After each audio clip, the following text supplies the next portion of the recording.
चर्चा भी हुई और आज कई सारे विषय उन पे निर्णय भी हुए। अभी जैसे 20 तारीख को माननीय मनोहर लाल जी खट्टर के द्वारा मेट्रो ट्रेन की भोपाल में विधिवत शुभारंभ हो गया है। इसमें पहले चरण में 7 किलोमीटर का ट्रैक है जिसमें 8 स्टेशन है। अब हम गर्व से कह सकते हैं कि मध्य प्रदेश में 2 शहर इंदौर और भोपाल दोनों में मेट्रो ट्रैक का नेटवर्क स्थापित हो गया है और इंदौर में अब 3.3 किलोमीटर के अंडरग्राउंड मेट्रो रेल प्रोजेक्ट को भी सहमति मिल गई है। इसके लिए हम सभी माननीय प्रधानमंत्री जी और माननीय केंद्रीय मंत्री जी का आभार प्रकट करते हैं। साथ में माननीय मुख्यमंत्री जी के उस विजन को भी हम सराहते हैं जिसके कारण ये चीजें शीघ्रता से संपन्न हो रही हैं। मेट्रोपॉलिटन एरिया का मैप भी 20 तारीख को लॉन्च हो चुका है जिसमें अभी 5 जिले रायसेन, विदिशा, राजगढ़, सीहोर और नर्मदापुरम ये भी इसमें सम्मिलित हैं। इसमें 12 नगरीय क्षेत्र और 30 तहसील सम्मिलित होने वाली हैं। कुल मिलाकर 2524 गांव और 12,099 वर्ग किलोमीटर का क्षेत्र इसमें सम्मिलित होने जा रहा है। मेडिकल कॉलेज जो पीपीपी आधारित हैं इनका भूमि पूजन भी माननीय नड्डा जी जो हमारे राष्ट्रीय अध्यक्ष भी हैं और केंद्रीय स्वास्थ्य मंत्री हैं उनके द्वारा 23 तारीख को ये होने जा रहा है।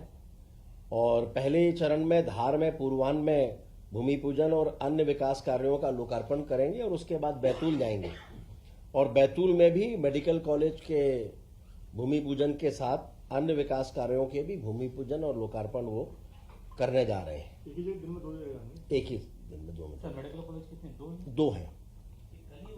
कल ही हो रहा है 23 तारीख को। और वृंदावन ग्राम के संदर्भ में आप सभी को विदित है ही कि ये भी एक बड़ी महत्वपूर्ण योजना मध्य प्रदेश सरकार ने प्रारंभ की है। इसमें ऐसे ग्रामों का चयन हो रहा है जिनकी जनसंख्या लगभग कम से कम 2000 हो और जहां गोवंश कम से कम 500 हो और इसमें स्थानीय प्रशासन के द्वारा प्रभारी मंत्री की अनुमति से विधायक से परामर्श के उपरांत ही इनका चयन किया जा रहा है। 230 में से 193 विधानसभा जो ग्रामीण है उनमें इनका चयन हो चुका है। 37 अभी बाकी बची हैं। गायों की संख्या के आधार पर चयन हो रहा है। गायों की संख्या और वहां की आबादी लगभग मिनिमम 2000 और गोवंश कम से कम 500 उसके आसपास होना चाहिए। आबादी का 2000। माननीय गृह मंत्री जी का हमारे मध्य प्रदेश के लिए ये गर्व की बात है कि माननीय गृह मंत्री जी अमित शाह जी का 25 तारीख को श्रद्धेय अटल बिहारी वाजपेयी जी की जयंती के अवसर पर ग्वालियर और रीवा 2 स्थानों पर उनका आगमन हो रहा है। ग्वालियर में प्रातः 11:30 से दोपहर 2 बजे तक वो रहने वाले हैं। वहां पर अभ्युदय मध्य प्रदेश ग्रोथ समिट में भी वो भाग लेंगे और ये शायद पहली बार होगा कि 2 लाख करोड़ के लोकार्पण और भूमि पूजन निवेशकों को आशय पत्र का आवंटन भी वे करेंगे और मेले का वर्चुअली उद्घाटन भी इसमें प्रस्तावित है। और दोपहर 2 बजे ग्वालियर से उनका प्रस्थान रीवा के लिए होगा। 2:40 पर रीवा पहुंचेंगे। वहां कृषि और किसान सम्मेलन उसमें वो भाग लेंगे और गोवंश वन्य विहार का भी वो अवलोकन करेंगे। कैबिनेट में आज ये भी चर्चा हुई है, माननीय मुख्यमंत्री जी ने निर्देशित किया है कि अलग अलग प्रदेश के जिलों में जितनी भी महत्वपूर्ण समितियां हैं जिनकी अध्यक्षता प्रभारी मंत्री करते हैं उन सारी समितियों का गठन भी जिलों में चर्चा उपरांत हो जाए और उनकी बैठकें वो भी जहां जहां प्रभारी मंत्री की उपस्थिति में होने वाली हैं, जैसे रोगी कल्याण समिति है, जिला शहरी अभिकरण है और वृंदावन गांव अनुसरण समिति है, जिला विकास सलाहकार समिति है, इनकी बैठकें भी लगभग सभी जिलों में हो जाएं और जिन समितियों में मनोनयन होना है उनके बारे में भी आज ये निर्णय हुआ है कि शीघ्र उनमें मनोनयन भी हो जाएगा। आज कैबिनेट में जिन विषयों पर सहमति दी है उसमें मुख्य रूप से है बड़वा धामनोद मार्ग का जो अभी 2 लेन है ये 4 लेन रूट के रूप में हैम के अंतर्गत इसका उन्नयन होने वाला है।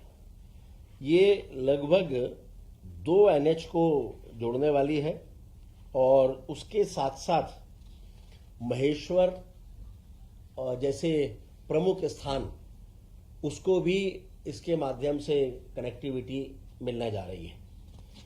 ये एमपीआरडीसी के द्वारा इसका निर्माण किया जाना है और महत्वपूर्ण बात यह है कि इसमें केवल 60% राशि का संचालन ये 15 साल की अवधि तक सरकार को देना होगा और अभी मात्र उसमें 900 करोड़ रुपए के आसपास की राशि होगी जो दी जाएगी, बाकी 15 साल किश्तों में दिया जाएगा और इसमें आने वाले समय पर जो टोल नाके होंगे वो भी मध्य प्रदेश सरकार के द्वारा ही संचालित होंगे।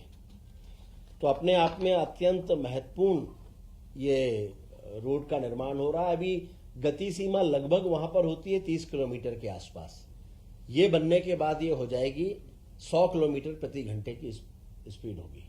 तो स्वाभाविक रूप से उस पूरे क्षेत्र को इसका अत्यंत लाभ मिलने जा रहा है। लगभग 2500 करोड़ के आसपास है, लगभग 63 किलोमीटर है। ब्याज भी बहुत देना पड़ रहा है आपको। नहीं, आपको 15 आज के समय में आपको 15 साल में पैसा देना है तो स्वाभाविक है कि आप उतना कभी भी ये विकास का जो मॉडल है मॉडल ये पूरे देश में अपनाया जाता है, दुनिया में अपनाया जाता है। हाइब्रिड एन्युटी मॉडल है और इस मॉडल के अंतर्गत हम विकास के कार्य कर सकते हैं क्योंकि कई बार बजट की अपनी सीमाएं होती हैं, लेकिन मैं हमेशा से मानता हूं कि विकास कार्यों की सीमाएं नहीं होती, उनकी निरंतरता बनी होती है और दोनों के साथ तालमेल बनाना है तो अपने बजट में ही जो निर्धारित बजट है उसी में अधिकतम विकास के कार्य आप कर सकें, ये आवश्यक है।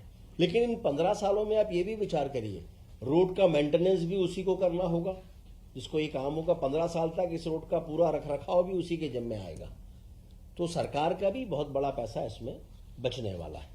सर 60% कौन देगा? गवर्नमेंट देगी इसमें? मतलब 60 और 40% का मतलब है कि 40% अभी देंगे, 60% 15 वर्षों में किश्तों में देंगे, ये ऐसा है। 19 करोड़ रुपए जीएसटी का। ये तो जीएसटी तो सारे कार्यों में आप उसको ऐसा मान के चलें कि जीएसटी तो सभी कार्यों में सम्मिलित है ही।